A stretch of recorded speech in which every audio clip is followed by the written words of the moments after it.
Porsche is one of the most popular car brands right now, but they are typically pretty expensive. So today I'm going to talk you through 10 that are insanely cheap compared to all the rest. It's as simple as that. Do hit the like button and subscribe as well if you're new here, for 2 videos every single week. And without further ado, let's get straight into it.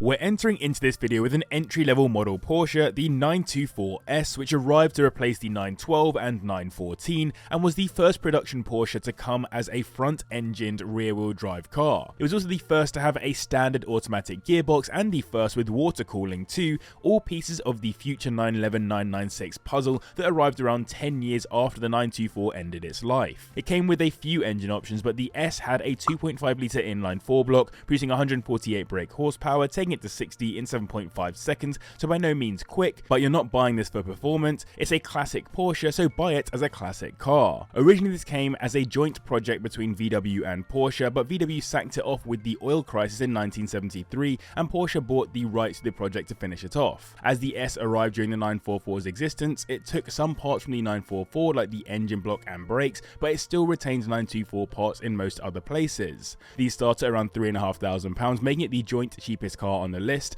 and you only need to spend around 8k to get a decent one. Do watch out for corrosion and oil leaks in particular, which are known issues with these. Next up, we helpfully have the sort of successor to the 924, the next entry-level Porsche to hit the market, the 944, specifically in S2 spec, which arrived in 1989 with a few modifications over the pre-S2 examples, like the new gearbox and a new engine, which was the largest production inline-4 at the time of release. It was a 3-litre inline-4 to be exact, producing 211 brake horsepower, taking it to 60 in 6.9 seconds, and it came with optional extras too, like an LSD and ABS if you wanted some more performance and modern creature comforts. It was based on the 924 platform and came as both a coupe and convertible, basically offering a front-engined Boxster Cayman-esque lineup back in the 80s. I do think the coupe is much cooler than the convertible though, if only because the coupe has been used in one make race series since then. In S2 spec it also got some aesthetic changes that made it look more similar to the turbo model, and it got an optional Club Sport touring package. These are listed anywhere from around £8,500, and you'll need to spend around 15k for a nice looked after example to enjoy. Cracking dashboards, electrical issues and timing belt failures are key to note on these. We're jumping forward 2 generations of entry-level Porsches now to one that really cemented itself into the ongoing Porsche lineup, the 986 Boxster, which arrived in 1996 as a convertible only model with the new Porsche design language that absolutely split the opinions of Porsche purists. It was mostly those original fried egg headlights which were replicated on the 996 that caused problems for purists. On release, these came with a 2.5-litre flat-6 engine, which makes 204 brake horsepower, taking it to 60 in 6.7 seconds, but you could of course get larger engine options with the S model instead, or the post-facelift examples. I do think these are starting to look better with age, but still I think it's a shame that Porsche didn't commit more to the concept version of this car, which looks crazy good with its side air intakes.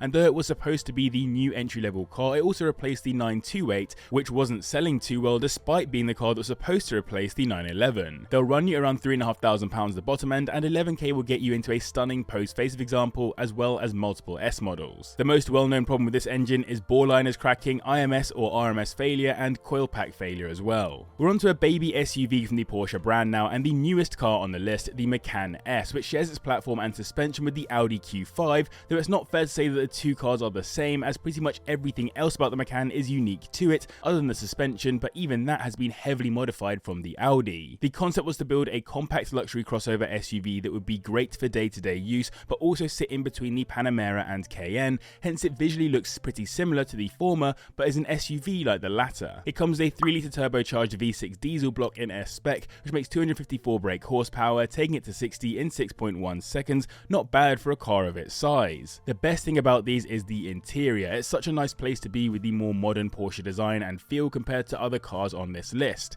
It would make a great daily driver if you're into SUVs, especially as non-engine electrics have generally offered the main problems. They'll run you around 15k at the bottom end, and if you spend 20k you'll get a super decent 2014 model with around 80k on the clock. Before the Boxster but after the 944 was this, the Porsche 968, which marked the end of a set of water-cooled front-engine rear-wheel drive cars after 20 years, going from that 924 to the 944 to this. It took all the way until 2003 with the Cayenne SUV to get a new front-engined Porsche, as the Boxster of course went for a mid-engined layout instead. That 968 engine was a 3-litre inline-4 block which produces 240 brake horsepower, taking it to 60 in 5.9 seconds, which is actually quicker than the Boxster that replaced it. At the time this car was released, Porsche weren't selling many sports cars, particularly in the massive US market, which meant that they were in financial torment. The 968 was meant to modernise the existing 944 and 924 formula without breaking the bank for Porsche, but sadly it failed to really excite the markets at the time, and alongside the 928 it was ultimately replaced by the 986 Boxster for underperforming. These are listed anywhere from around £13,000, with 20k getting you into a nice 1992 example with reasonable mileage. Camshaft timing chain tensioners can be the leading cause of death on these, but they generally should be looked after as the classics that they are. So I hope you guys are enjoying this video. If you are, then do hit the like button, and around 70% of you aren't subscribed to the channel, so if that's the case, do hit the subscribe button, it really helps the channel out. Plus you get 2 videos every single week. And let me know in the comments down below, what is your personal favourite ever Porsche race car or road car? Mine is probably the GT1, or maybe the Carrera GT, or maybe the 959, I'm not really sure. I'd love to hear your thoughts in the comments down below. Finishing off our list of entry-level Porsches is this, the 987 Porsche Cayman, which alongside the 987 Boxster took over from the 986 Boxster. The main thing with the Cayman was of course the addition of a hardtop roof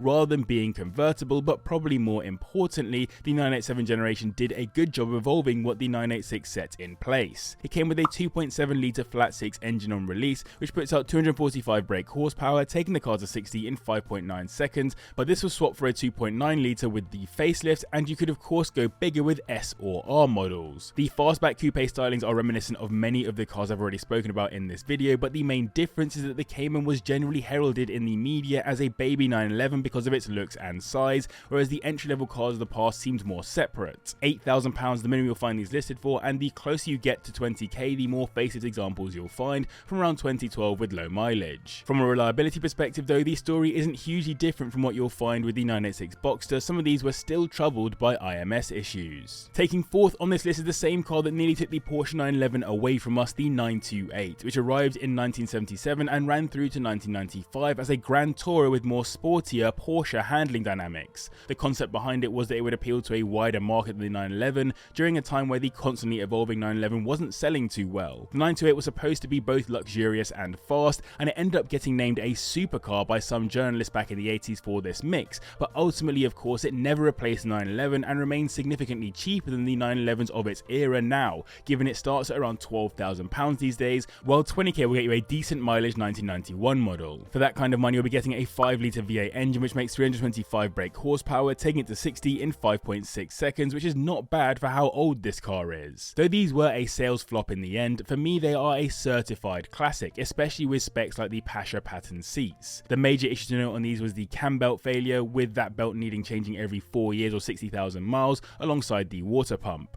On to the top 3 now, and in third we have the second generation Porsche Cayenne GTS. Of course you can actually get the first gen even cheaper, but I thought given how much more modern the second gen looks and feels and the prices of the other cars on this list, it would be a better pick overall. In the early years though, it shared the same engine block as the first gen GTS, a 4.8 litre V8 which puts out 414 brake horsepower, the most on this list, which will get it to 60 in 5.5 seconds. Very good for the biggest car on the list too. Where the first generation Cayenne was absolutely vital for rescuing the Porsche brand from potential financial ruin, the second generation continued to build on its success, taking market share from competitors that were previously also customers of Porsche. The concept was simple. Porsche sports car owners typically also had SUV dailies too, and Porsche wanted a piece of that market. These don't have a horrendous reliability record either, though when they do go wrong, replacement parts are known to be expensive. To get into one you'll need to spend around £13,000 at the bottom end, and 20k will get you a 2013 model with 50k on the clock. It would be wrong of me to make this video without including a Porsche 911, and the cheapest example you can currently buy is the 996 Carrera. As I mentioned with the Boxster, this was the controversial 911 generation thanks to the original fried egg headlights, which did get a slight modification later in the car's run but remained abnormal for 911s. These originally came with a 3.4 litre block, but with the updated examples it came with a 3.6 litre flat 6 which puts out 320 brake horsepower, taking it to 60 in 4.8 seconds, making it the joint quickest car on the list. Every other older generation of 911 has increased significantly significantly in price, but the 996 still lags behind as the cheapest by far. To be fair, it has only recently been labelled a Porsche classic car, but still they're absolute bargains right now considering they've offered so many firsts, not only with the headlights but with the water cooling too. Having driven two 996s, the interiors on them are definitely showing their age versus the 997, but for the time they were pretty cool. These start at around the 11k mark in convertible spec, and for around 20k you'll get a 2003 coupe with 70k on it. On reliability, it's a similar story to the Boxster and Cayman: IMS bearings, coolant expansion tanks, and the other usual suspects. Taking the top spot is the first generation Porsche Panamera 4S, which of all the cars on this list is probably the most similar to the 928 we mentioned previously as a grand touring luxury cruiser that's supposed to have sportier handling dynamics. Just in this case, it's a 5-door fastback instead, which provides a bit more practicality,